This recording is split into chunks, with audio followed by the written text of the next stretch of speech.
नमस्कार दोस्तों, मैं हूँ Shalini and you are watching just being legal.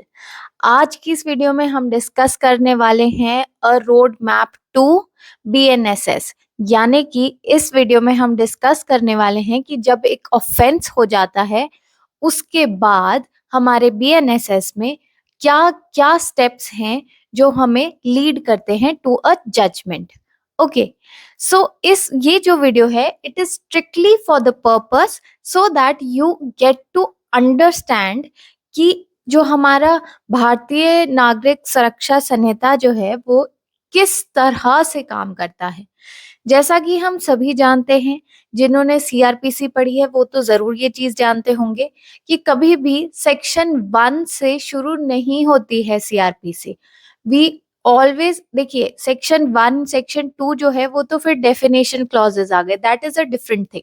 लेकिन उसके बाद जब हम पढ़ना शुरू करते हैं, जब हम चैप्टर 3 4 5 इन सब पे आते हैं, तो एक बार जब हम क्लासेस ऑफ क्रिमिनल कोड समझ लेते हैं उसके बाद हमें आ जाता है अरेस्ट का प्रोविजन, उसके बाद आ जाता है समन्स के प्रोविजंस। ठीक है, ये जो है ये एक बेसिक प्रोविजन है, लेकिन एक तरीका होता है जिसे हमें सीआरपीसी को पढ़ना होता था, जो कि हमारे सेक्शन 154 से शुरू होता था, यानी कि हमारी एफआईआर से शुरू होता था जब ऑफेंस हो जाता था। लेकिन जो हमारा बीएनएसएस है, इसका भी सेम स्टोरी है, ये भी एक तरीके से पढ़ा जाएगा। तो वही तरीका मैं आपको आज बताने वाली हूँ कि किस वे से हमारा जो एक बार ऑफेंस हो जाता है उसके बाद किस तरह प्रोसीजर काम करता है। तो उसको इजी बनाने के लिए आपके लिए ये एक शॉर्ट वीडियो है जिसमें आपको मोटा मोटा समझ आ जाएगा कि बीएनएसएस को कैसे समझना है। It is just a road map. Okay, detailed provision हम किसी और वीडियो में डिस्कस करेंगे, किसी और प्लेलिस्ट में डिस्कस करेंगे। लेकिन आज की जो वीडियो प्लेलिस्ट है, it why it is important, I just want to tell you because जब मैं एक जब हम बिल्कुल फ्रेशर होते हैं, हम वी आर नॉट अवेयर कि किस तरह से एक सब्जेक्ट को पढ़ा जाए, तो वो मेरे लिए बहुत इम्पोर्टेंट था कि मुझे भी किसी ने समझाया कि इसको किस तरह से पढ़ा जाना चाहिए। और मैं भी आज आपको यही समझाने आई हूँ कि किस तरह से हमारे भारतीय नागरिक सुरक्षा संहिता को पढ़ना चाहिए। So without wasting any time further, let's start with the video. So guys, जैसा कि आप अपनी स्क्रीन पे देख सकते हैं कि फर्स्ट जो वर्ड है, जो फर्स्ट चार्ट है, it is showing offence. Okay, so सबसे पहले हमारा ऑफेंस होता है। फाइन, कोई भी ऑफेंसेस जो कि जैसे कि आप मान लीजिए जो भारतीय न्याय संहिता में दिए गए हैं या फिर किसी और एक्ट में भी ऑफेंसेस दिए गए हैं, मेजरली बीएनएस की बात करते हैं हम यहाँ। बट तो जो भी ऑफेंसेस होते हैं they are categorised into two. Okay, one is cognizable offences, second is non cognizable offences. Cognizable और नॉन कॉग्निजेबल की डेफिनेशन जो है वो आपको बीएनएसएस के डेफिनेशन क्लॉज में मिल जाएगी, आप देख सकते हैं। लेकिन इसका मतलब क्या होता है?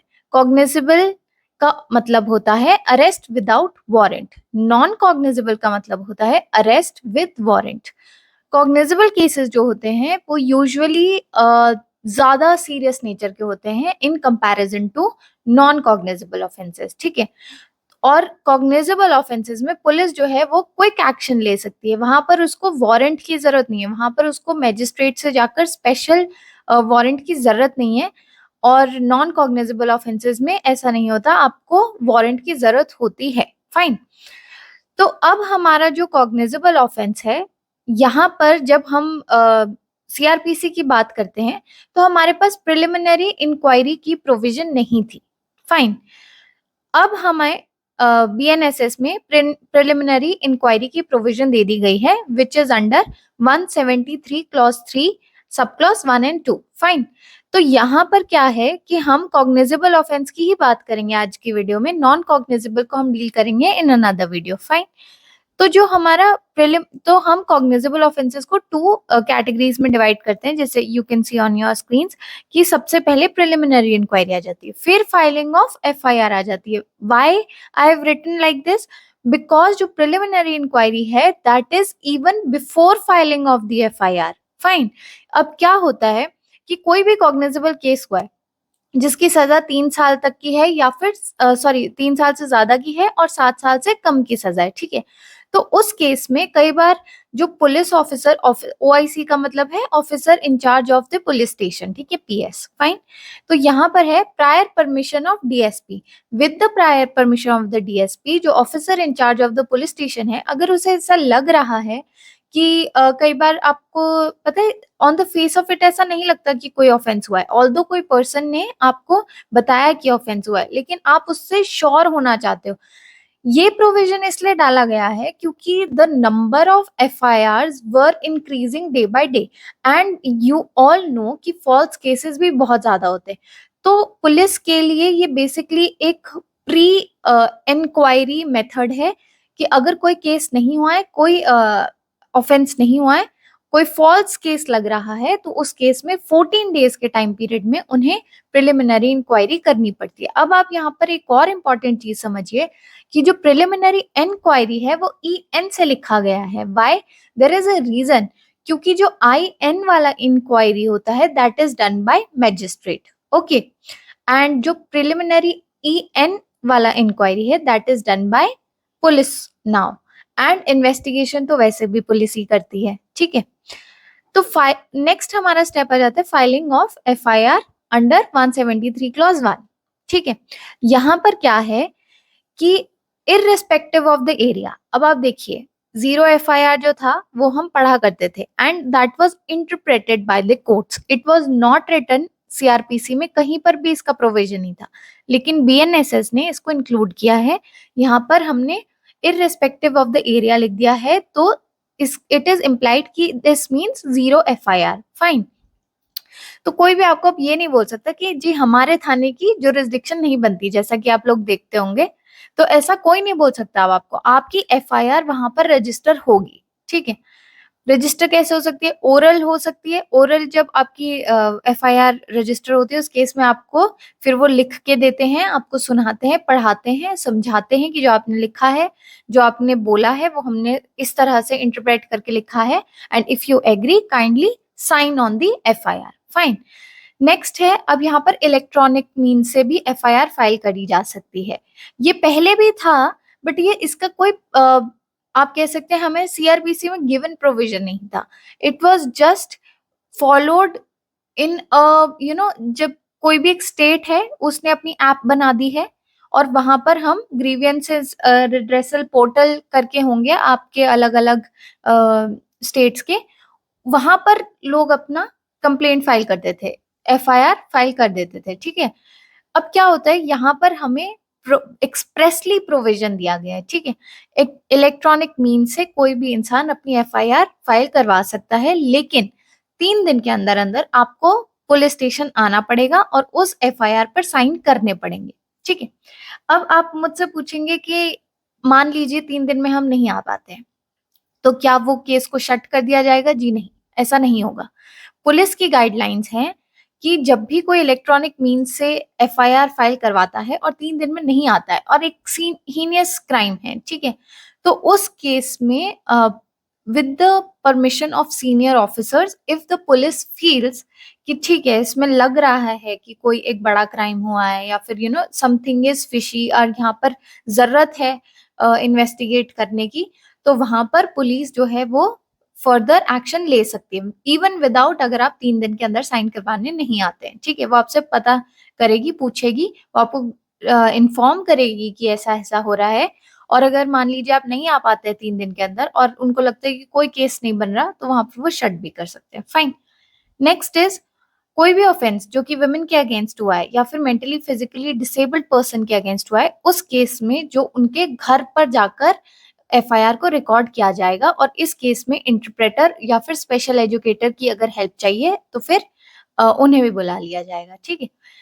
इस प्रोसेस को वीडियोग्राफ किया जाएगा because it is important now, okay. ये जो एविडेंसेस हैं, आप किसी के मुंह बोले जबान पर आजकल नहीं जा सकते, तो आपको यहाँ पर वीडियोग्राफ भी करना पड़ेगा उस पूरे प्रोसेस को, सो दैट इवेंचुअली जब इन्वेस्टिगेशन कंप्लीट होती है तो उस पर कोई क्वेश्चन ना ला सके, समझ रहे हैं आप। Police officer get recorded by magistrate under 183 clause 6 183 clauses sub clause A, okay, ASAP यानी कि एज सून एज पॉसिबल।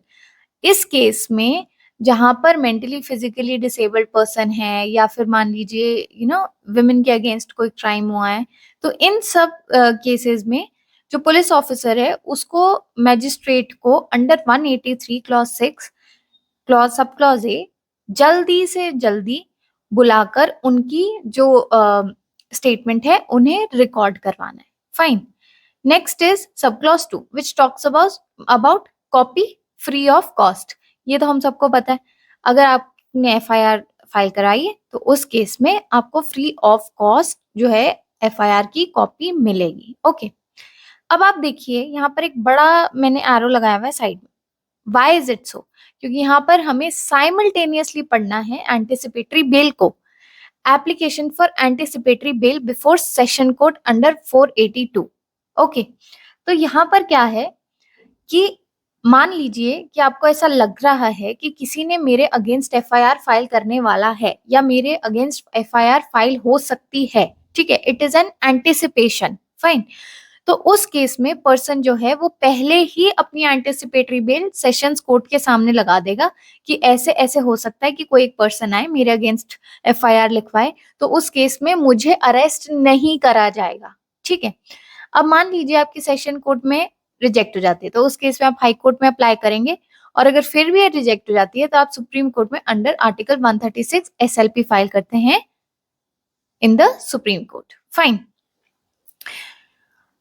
अब हम आगे बढ़ते हैं रिफ्यूजल बाय PO। अब मान लीजिए आपकी FIR जो है वो पुलिस ऑफिसर नहीं रिकॉर्ड मना कर दिया, मैं नहीं करूंगा, whatever reason he is giving you, he is just saying कि मैं नहीं करूंगा, तो आपके पास क्या राइट है? आपको ये जानना चाहिए कि आपको जो SP है, सुपरिटेंडेंट ऑफ पुलिस, उसको एक रिटन सब्सटेंस, यानी कि written, what do you mean by written substance? यहाँ पर रिटन सब्सटेंस का मतलब है कि आपको आपके साथ जो भी क्राइम हुआ है उसको एक लेटर में लिखकर आपको SP को देना है। ठीक है, और वहां पर SP जो है वो डिसाइड करेगा कि या तो वो खुद इन्वेस्टिगेट कर सकता है या तो वो डायरेक्ट कर सकता है किसी भी पुलिस ऑफिसर को कि तुम अब इसको इन्वेस्टिगेट करो, क्योंकि ये FIR, ये ग्रीवेंस जो है इस बंदे ने ये ऑफेंस हुआ है और आप लोग नहीं रिकॉर्ड कर रहे थे, तो SP के पास आया है रिटन सब्सटेंस, अब इसके बाद मैं इसको इन्वेस्टिगेट करना चाहता हूँ। ठीक है, या फिर किसी को डायरेक्ट कर देगा इन्वेस्टिगेट करने के लिए।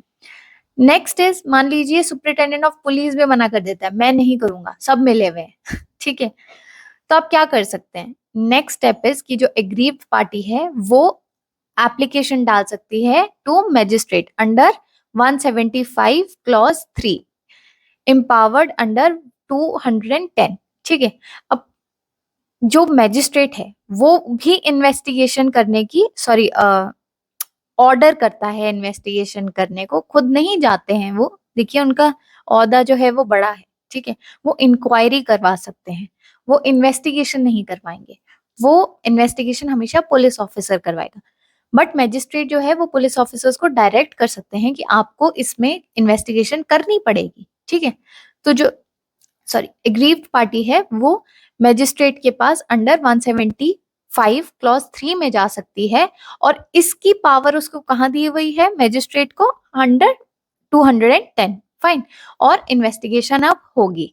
Okay, now your FIR is registered. Moving on to our next chart. चलिए, अब आप देख सकते हैं रेड में बोल्डली लिखा है finally the FIR is registered now. Okay, तो अब इसके बाद जब आपकी FIR रजिस्टर हो गई है तो फिर क्या एक्शन लिया जाएगा, क्या होता है? Now we jump back a little back on chapter 5। ठीक है, chapter 5 was talking about arrest of the person. अब जिस पर्सन के अगेंस्ट FIR लिखवाई गई है उसे अरेस्ट भी तो करना है ना, क्योंकि कॉग्निजेबल केस हुआ है, नॉन कॉग्निजेबल की तो बात नहीं हो रही, यहाँ कॉग्निजेबल केस हुआ है तो उस पर्सन को अरेस्ट भी करना है। तो अरेस्ट कौन कौन कर सकता है?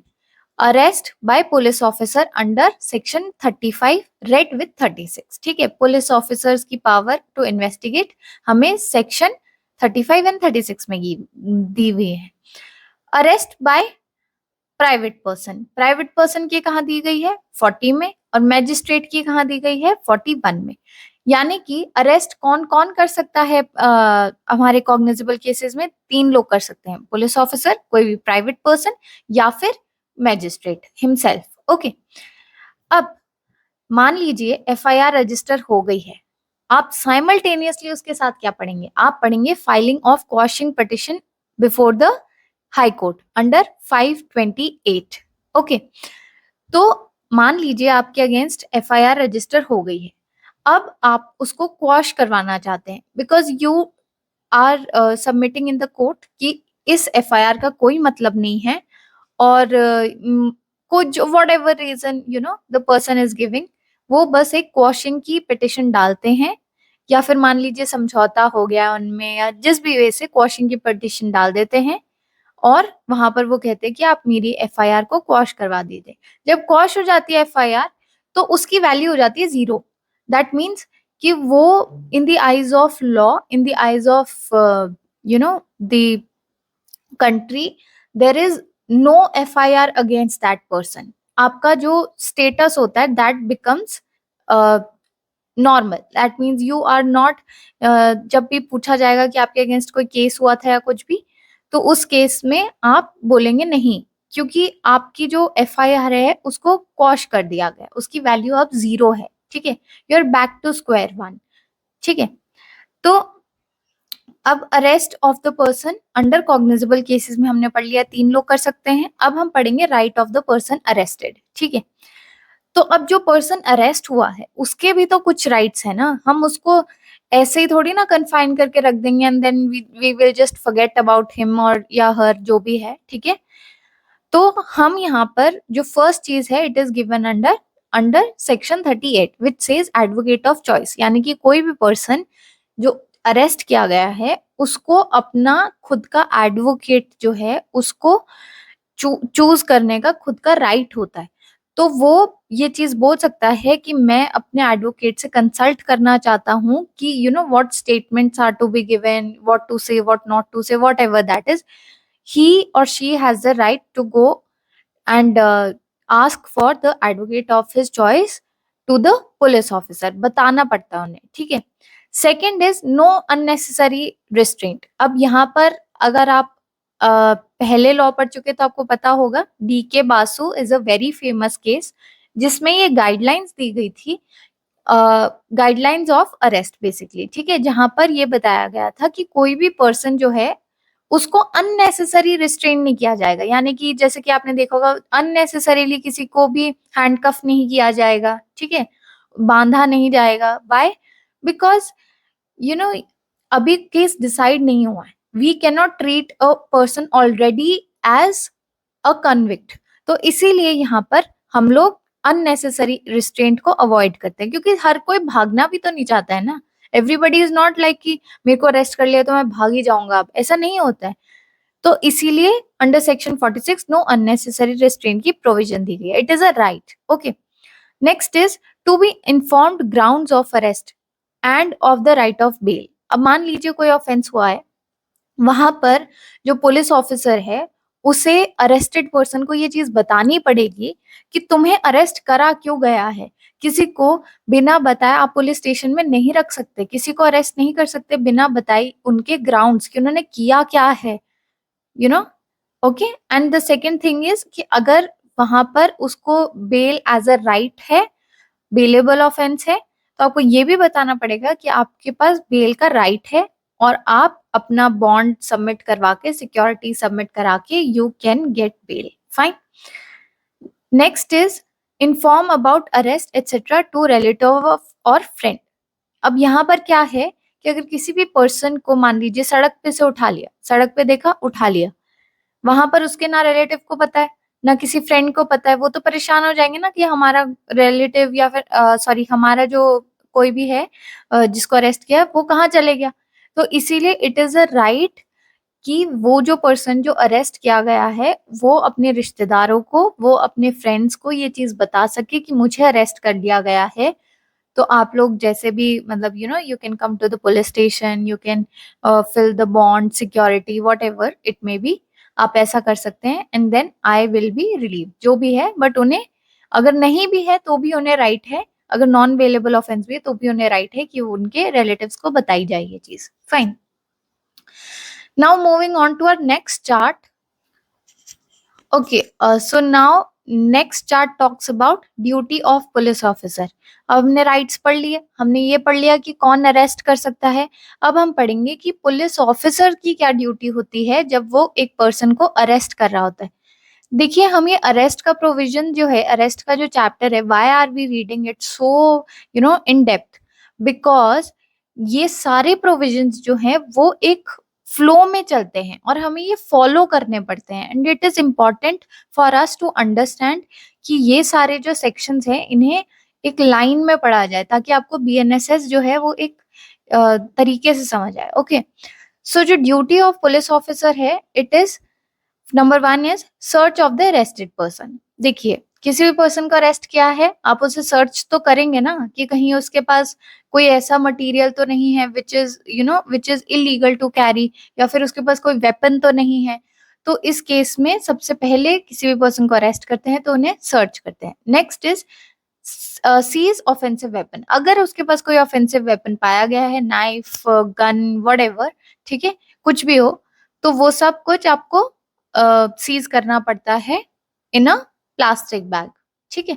एंड देन जब बाद में कार्रवाई आगे बढ़ती है तो देन यू शो दैट कि ये जो पर्सन था he was carrying these offensive weapons. Fine, next is examination of accused by medical practitioner, afford evidence. यहाँ पर मैंने अफोर्ड एविडेंस क्यों पढ़ा है, देखिए आगे जब हम पढ़ेंगे तो आप देखेंगे 51 में भी एग्जामिनेशन ऑफ द एक्यूज्ड है, 52 में भी एग्जामिनेशन है और 53 में भी एग्जामिनेशन है। यू विल गेट कंफ्यूज्ड कि ये 3 एग्जामिनेशन किन किन चीजों की बात कर रहे हैं। तो 51 जो है वो ये बात कर रहा है कि मान लीजिए ऐसा कोई क्राइम हुआ है जहां पर आपको ये चीज लगती है कि उस एक्यूज्ड का इस तरीके से अगर हम मेडिकल एग्जामिनेशन करवाएंगे तो उस केस में हमें कोई एविडेंस मिल जाएगा अगेंस्ट दैट पर्सन। समझ रहे हैं आप कि उसने ऐसा कोई ऑफेंस किया है।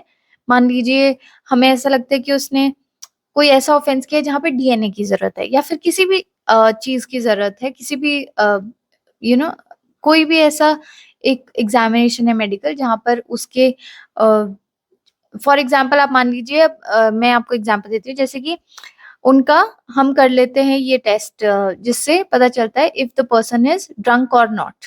Okay, that is also a kind of medical examination only कि उनके ब्लड में कितने मात्रा की अल्कोहल या फिर इंटॉक्सिकेशन पाई गई है, ठीक है। तो this is a kind of you can say medical examination which can tell us that the person was intoxicated or not। और उसके बाद अगर उसने कोई क्राइम किया है तो उस पे देखिए इफेक्ट पड़ता है, ठीक है, कि ये पर्सन इंटॉक्सिकेटेड था, इसने ये क्राइम किया है, इसने नशे की हालत में ऐसा किया है, तो उस चीजों से फर्क पड़ता है, एविडेंसेस पे फर्क पड़ता है, ठीक है।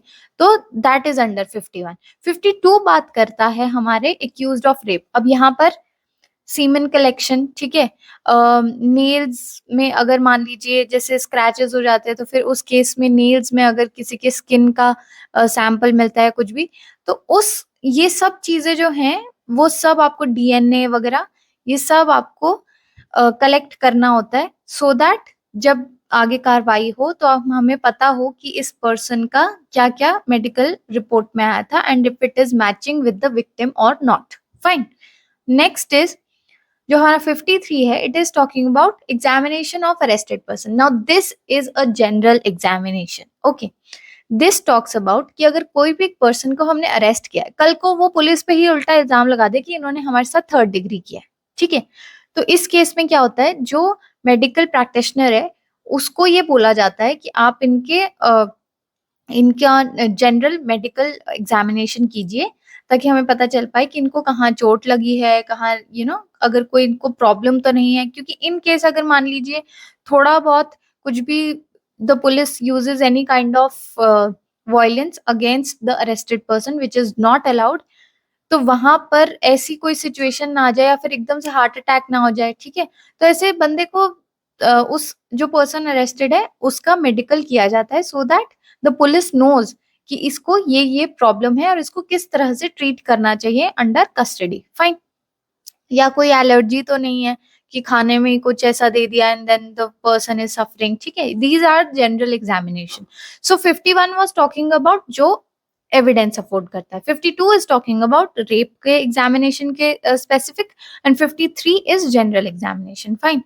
Next is identification of person arrested under section 54, ठीक है। यहाँ पे हम टीआईपी की बात कर लेते हैं, यानी कि कोई भी पर्सन अगर अरेस्ट हुआ है और उसको आइडेंटिफाई करवाना है किसी भी या तो विक्टिम से, कंप्लेनेंट से, वॉट एवर, ठीक है। तो वहां पर जो पर्सन है परमिशन ली जाती है, ऐसे नहीं होता, परमिशन ली जाती है and then the identification is conducted. Next is health and safety of the arrested person under 56।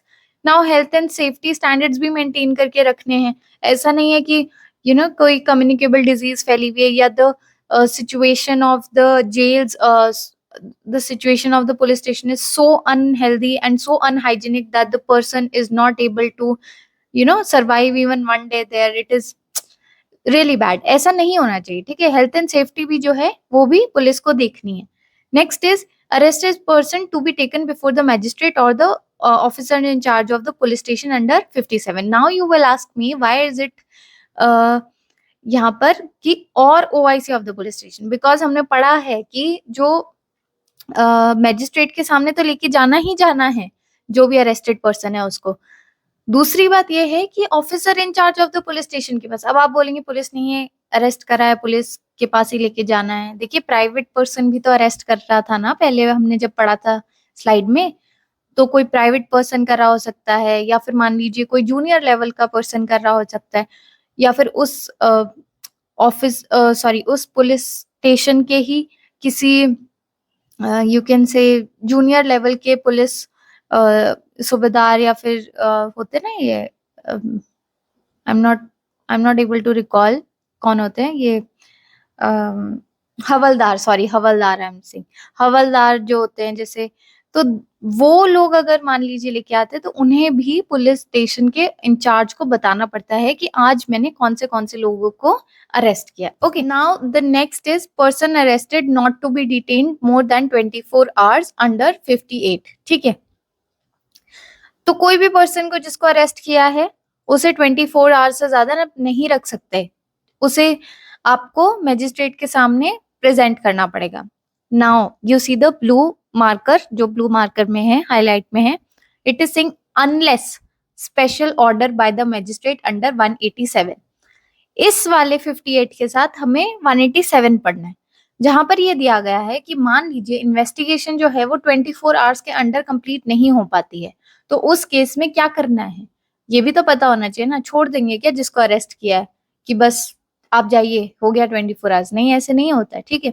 So the person arrested,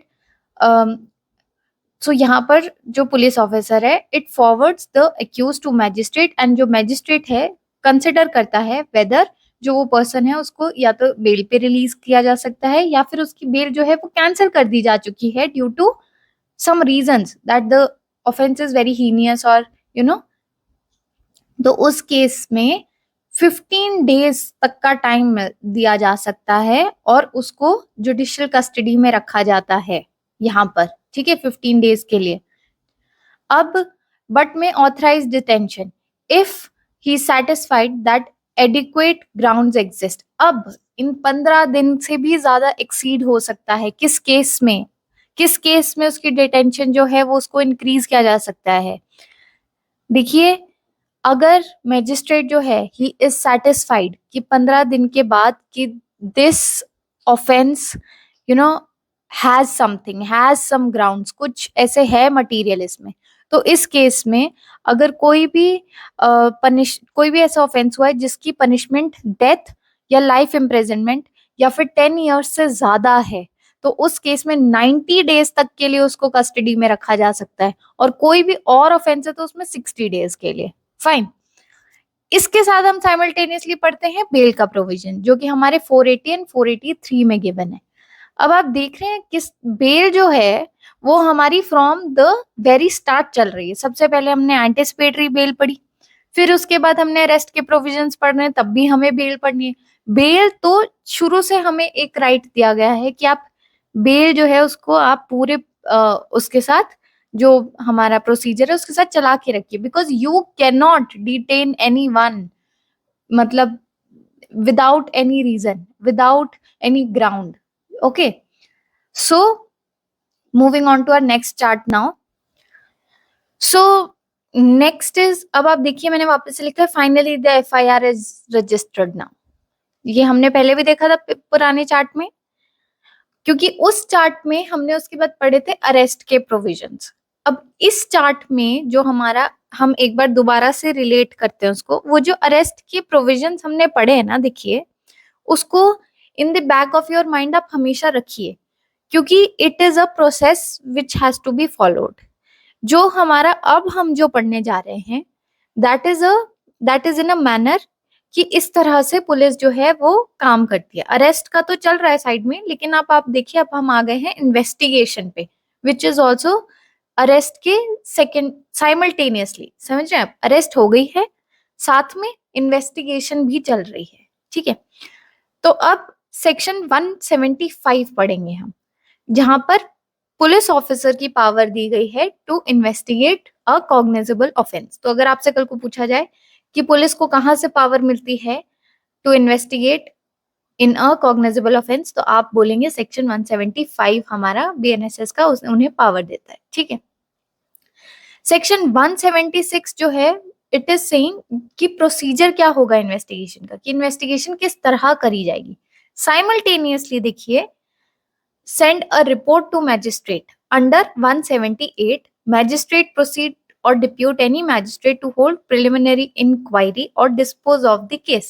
Now आप बोलेंगे ये प्रिलिमिनरी इंक्वायरी क्या और वो प्रिलिमिनरी इंक्वायरी क्या थी. वो जो प्रिलिमिनरी इंक्वायरी थी, that was before the filing of FIR. This preliminary inquiry is before the filing of the chargesheet. समझ रहे हैं? तो यहाँ पर जैसे ही जो पुलिस ऑफिसर है वो एक ऑफेंस को इन्वेस्टिगेट कर रहा होता है, साइमल्टेनियसली वो एक रिपोर्ट भेजता है मैजिस्ट्रेट को कि ऐसे ऐसे हमने एक पर्सन को अरेस्ट किया है और अब हम इस केस में इन्वेस्टिगेट कर रहे हैं. अगर पुलिस ऑफिसर को ऐसा अगर मैजिस्ट्रेट को ऐसा लगता है कि जो पुलिस है it is not working properly, ठीक है, it is not going in the right direction the way the investigation should be done, तो उस केस में, या फिर may be the police is influenced, कुछ भी हो सकता है. ठीक है, तो उस केस में मैजिस्ट्रेट जो है या तो वो खुद या तो वो किसी जूनियर मैजिस्ट्रेट को ये डिप्यूट कर सकता है कि आप प्रिलिमिनरी इंक्वायरी कीजिए, और अगर आपको लगता है कि इसमें केस बनता है तो आगे बढ़िए, अगर नहीं लगता है तो डिस्पोज ऑफ कर दीजिए, केस को खत्म कर दीजिए. ठीक है, इसके बाद पुलिस ऑफिसर, चलिए मान लीजिए मैजिस्ट्रेट को लग रहा है पुलिस सब कुछ ठीक से कर रही है, तो उस केस में प्रिलिमिनरी इंक्वायरी नहीं होगी. पुलिस जो है वो अपना इन्वेस्टिगेशन प्रोसीजर जो है उसको कंटिन्यू करेगी. किस तरह कंटिन्यू करेगी हम पढ़ेंगे. Police officer power to require attendance of witness under 179. ठीक है, अब यहाँ पर पुलिस जो है वो विटनेसेस को बुलाएगी under 179. Examination of witnesses by police under 180. Examination होगा उनका. ठीक है, statement to police officer under 181. जो भी स्टेटमेंट्स हैं वो 181 में रिकॉर्ड होंगी. ठीक है, recording of confessions and statements on oath. अब आप देखिए 183 के अंदर जो कन्फेशन है, हमने पढ़ा है ये चीज एविडेंस एक्ट में, अगर आपने बीएसए में पढ़ा है तो आप देखिए कि जो कन्फेशंस है they are never on oath, they are never on oath, because police can not take oath. समझ रहे हैं, it is always in the court की कन्फेशन जो है उसको आप ऑन रिकॉर्ड ऑन ओथ ले सकते हैं, लेकिन आप पुलिस ऑफिसर के सामने कभी भी कन्फेशन जो है वो ऑन ओथ नहीं होता है, एंड उसको उसको जो है सिर्फ रिकॉर्ड किया जाता है. और अगर मान लीजिए उससे कोई डिस्कवरी होती है तो वो वैल्यू रखती है. मान लीजिए कि कोई पर्सन आके बोलते हैं कि मैंने खून किया है और मैंने जिस चीज से खून किया है वो एक नाइफ, और वो नाइफ मैंने किसी एक डिस्क्रीट प्लेस में, मान लीजिए मेरे बेडरूम में इस कबर्ड के अंदर रखा है, जो जो जिसके बारे में कोई नहीं जाता, which is a private place you can say. ठीक है, डिस्क्रीट प्लेस यू कैन से, और वहां से अगर मान लीजिए वो नाइफ रिकवर होता है तो वो जो पार्ट है डिस्कवरी का, that is relevant. Now the confession is not relevant, the part from which the discovery has happened, only that part is relevant. Fine. और जो statements दी जाती हैं that is on oath, और वो जो है वो statements जो है they have evidentiary value. Okay.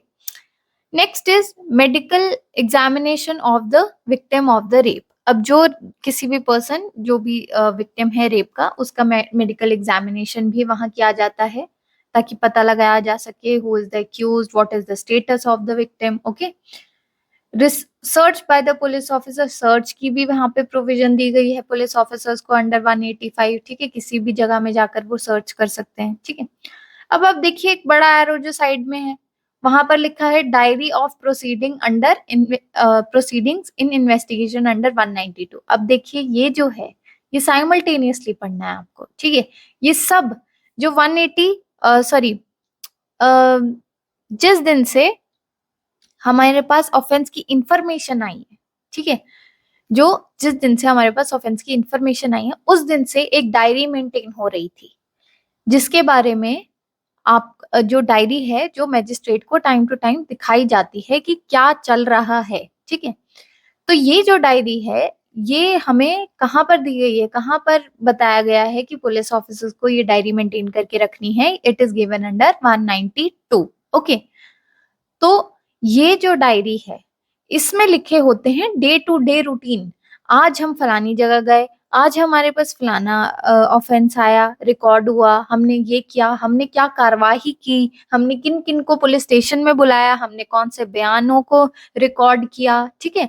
जो भी आप देखते हैं लोअर कोर्ट रिकॉर्ड्स में, वो सब कुछ एक तरह से डेली डायरी में मेंटेन होता है. और वो जो डायरीज हैं दे गो टू मैजिस्ट्रेट, एंड वहां पर मैजिस्ट्रेट जो है वो ये अंदाजा लगाता है कि ओके सब केस में सब कुछ ठीक ठाक चल रहा है कि नहीं. ठीक है. This is how the criminal procedure is followed. This is how the courts are managed. Fine. Next is release the accused when evidence is deficient under 189. अब मान लीजिए हमारे पास कोई इतना इन्वेस्टिगेशन वगैरह सब कुछ कर लिया पुलिस ने, उसके बाद कोई एक्यूज्ड के ऊपर केस नहीं बनता, तो वहां पर 189 में एक्यूज्ड को रिलीज कर दिया जाएगा, एंड जो रिपोर्ट बनाई जाएगी उसे हम बोलते हैं closure report. Fine. Next is अगर ऐसा लगता है कि नहीं ऑफेंस हुआ है, पर्सन पकड़ा गया है या फिर नहीं भी पकड़ा गया, मान लीजिए नहीं भी पकड़ा गया, तो उस केस में भी ऑफेंस हुआ है, सबका स्टेटमेंट्स रिकॉर्ड कर लिया, इन्वेस्टिगेशन हो गया, एवरीथिंग इज डन, वहां पर चार्जशीट फ्रेम हो जाती है, चार्जशीट बनाई जाती है और वो मैजिस्ट्रेट को सबमिट कर दी जाती है under 193. Okay. Now moving on to our next slide. चलिए जी, अब तो चार्जशीट भी फाइल हो गई है ना, तो हमारा केस जो है वो बहुत आगे आ गया है. यानी कि हमारा जो केस है वो ऑफेंस से शुरू हुआ था, फिर एफआईआर फाइल हो गई, मान लीजिए प्रिलिमिनरी इंक्वायरी हुई थी ईएन वाली, वो भी हो गई 14 डेज में, एफआईआर भी फाइल हो गई. ठीक है. उसके बाद इन्वेस्टिगेशन अरेस्ट भी हो गया, ड्यूटीज भी हमें पता चल गई, राइट्स भी हमें पता चल गए. ठीक है. उसके बाद हमारा इन्वेस्टिगेशन भी कर ली पुलिस ऑफिसर ने, जहां पर मैजिस्ट्रेट को लगा कि प्रिलिमिनरी आईएन वाली इंक्वायरी करनी चाहिए, वो भी कर ली उन्होंने. ठीक है. चार्जशीट भी फाइल हो गई. अब आगे क्या होगा? चार्जशीट फाइल हो गई है 193 में. साइमल्टेनियसली एक प्रोटेस्ट पिटिशन फाइल हो सकती है. अब आप पूछेंगे प्रोटेस्ट पिटिशन के हमारे कहाँ पर गिवन है बीएनएसएस में? तो देखिए कोई क्लियर सेक्शन नहीं गिवन है यहाँ पर. ये एक प्रोसीजर का पार्ट है जो हमें पता होना चाहिए. प्रोटेस्ट पिटिशन जो होती है, it is filed by an aggrieved party to challenge the police report filed in criminal case before a magistrate. The petition can be filed if the complainant believes the case was closed without a proper investigation or that the police report is biased. मान लीजिए कि जैसे हमने closure report पढ़ी थी और police ने closure report file कर दी है और जो कंप्लेनेंट है उसे ऐसा लगता है कि पुलिस ने ठीक से इन्वेस्टिगेशन नहीं करी है, तो उस केस में वो एक प्रोटेस्ट पिटिशन फाइल करेगा बिफोर द मैजिस्ट्रेट. ओके. जहां पर वो ये बोलेगा, कंटेस्ट करेगा इस चीज को, that the police has not work properly and why is it सो, उसके ग्राउंड्स दिए जाएंगे. जो हमारा मान लीजिए चार्जशीट फाइल हो गई है, लेकिन जो कंप्लेनेंट है उसको ऐसा लगता है कि द पुलिस इज बायस्ड, उन्होंने ठीक से चार्जेस नहीं लगाए हैं, या फिर उन्होंने जिस हीनियस लेवल का क्राइम है वो ना लगाते हुए किसी छोटे क्राइम के चार्जेस लगा दिए रहे, ठीक है। तो उनके, और अगर उन्हें लगता है कि जो पुलिस है वो बायस्ड है, तो उस केस में भी जो कंप्लेनेंट है वो एक प्रोटेस्ट पिटिशन फाइल कर सकता है, stating the grounds and stating why he is not और she is not convinced that the chargesheet is of adequate nature. Okay, now जो हमारा चार्जशीट फाइल हो गई है, कोई प्रोटेस्ट पिटिशन मान लीजिए नहीं आई, आ भी गई तो रिजॉल्व हो गया, ठीक है। उसके बाद जुडिशियल मैजिस्ट्रेट जो है वो कॉग्निजेंस लेता है अंडर 210। 210 में जुडिशियल जो मैजिस्ट्रेट है हमारा, उसके पास पावर है कि वो अब ऑफेंस की कॉग्निजेंस ले रहा है, वो यहाँ पर देख रहा है कि क्या ऑफेंस हुआ है क्या नहीं, ठीक है। और वहां पर वो समन करता है, इशू करता है अगेंस्ट द एक्यूज्ड।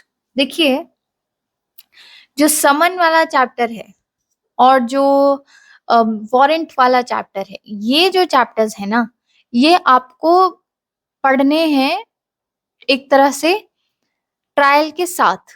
ट्रायल शुरू हो चुका है, एंड जो समन्स वाला चैप्टर है, it is the summons are sent by usually the magistrate. Okay, तो उस केस में आपको ये सब चैप्टर्स साइमल्टेनियसली पढ़ने होते हैं। आपको पता होने चाहिए कि समन्स कैसे दिए जाते हैं, वारंट कैसे दिया जाता है, ठीक है, things, how the things are to be produced, ये सब एक ट्रायल का पार्ट है। अब इसके बाद हमारे ट्रायल्स बेसिकली शुरू हो जाते हैं, ठीक है। तो अगर आप यहाँ देखें कि एक बार समन जो है वो हम एक्यूज्ड के अगेंस्ट निकाल दिया गया है, ठीक है।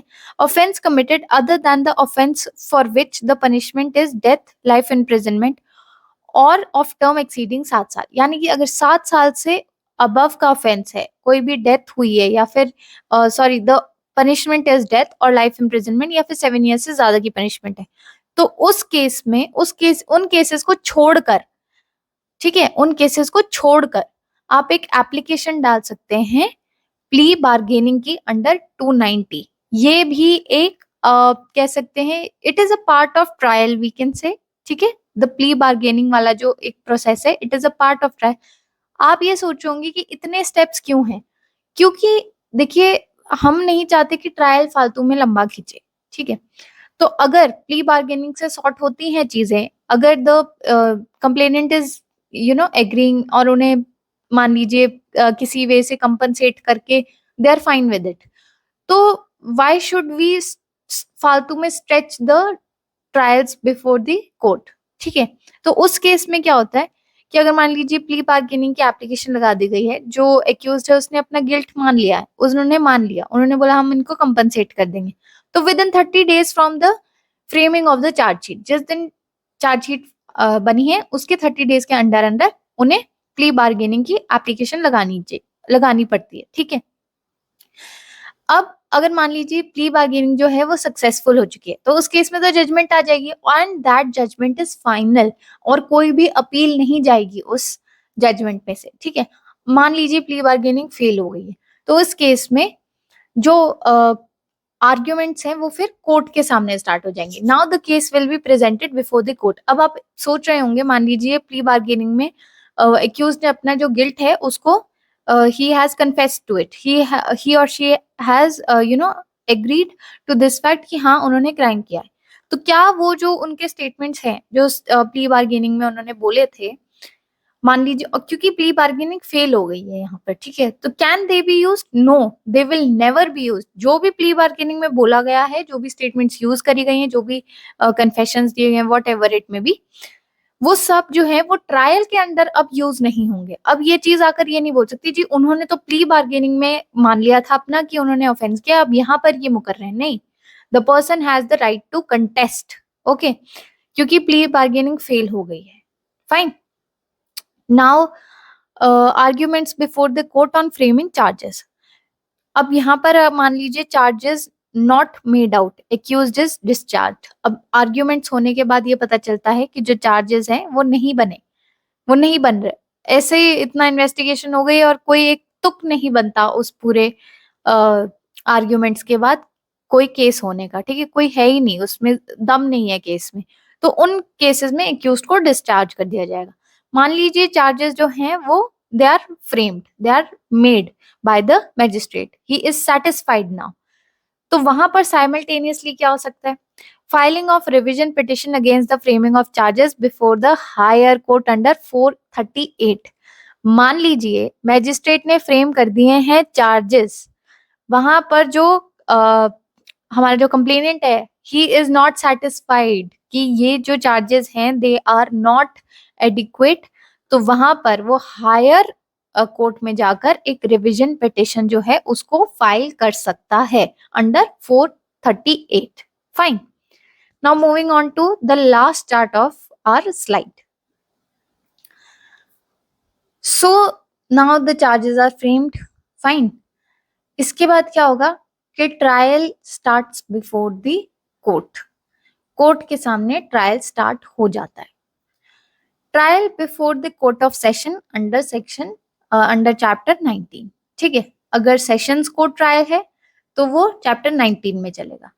अगर वारंट केस है तो उस केस में या तो पुलिस रिपोर्ट या फिर on complaint otherwise then the police report, that is given under chapter 20।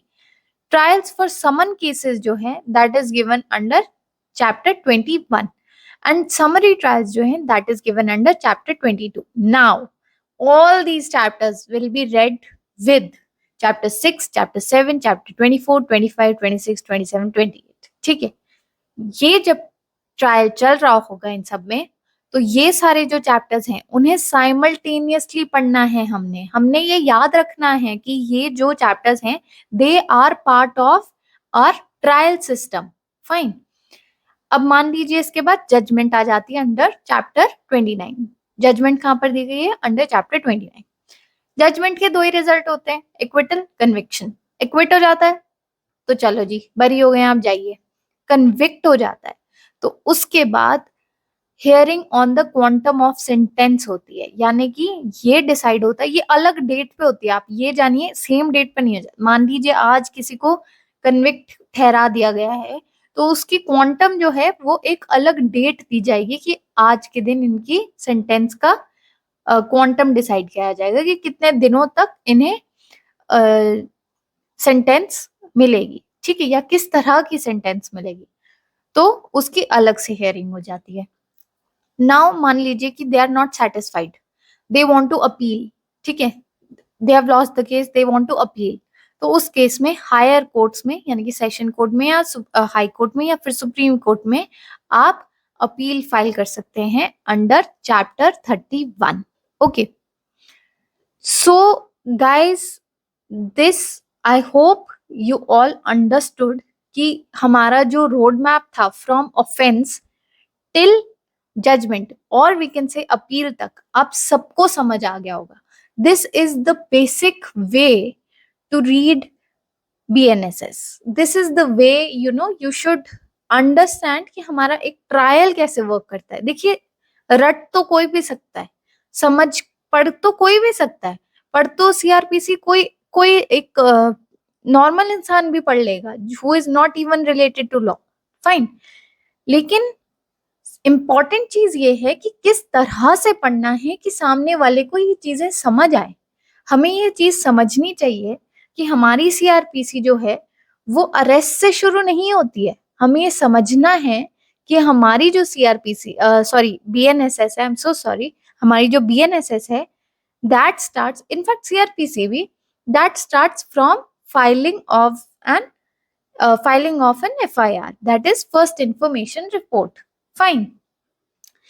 So this is the way how a lawyer or an advocate or a student of law should read BNSS. So I really hope कि आप सबको ये process जो है वो समझ आ गया होगा। इनके फर्दर बाइफर्केशंस की, जैसे कि मान लीजिए ट्रायल कोर्ट कैसे काम करता है, सॉरी ट्रायल सेशन कोर्ट कैसे काम करता है, वारंट केसेस कैसे करते हैं, समन्स केसेस, ठीक है, इन सब का डिटेल्ड प्रोविजंस जो हैं उनको एक अलग वीडियो में I will deal with it and I will be coming with more charts so that it is so easy for you कि आप लोगों को बस एक बार चार्ट्स के थ्रू जाना and you will be thorough with BNSS.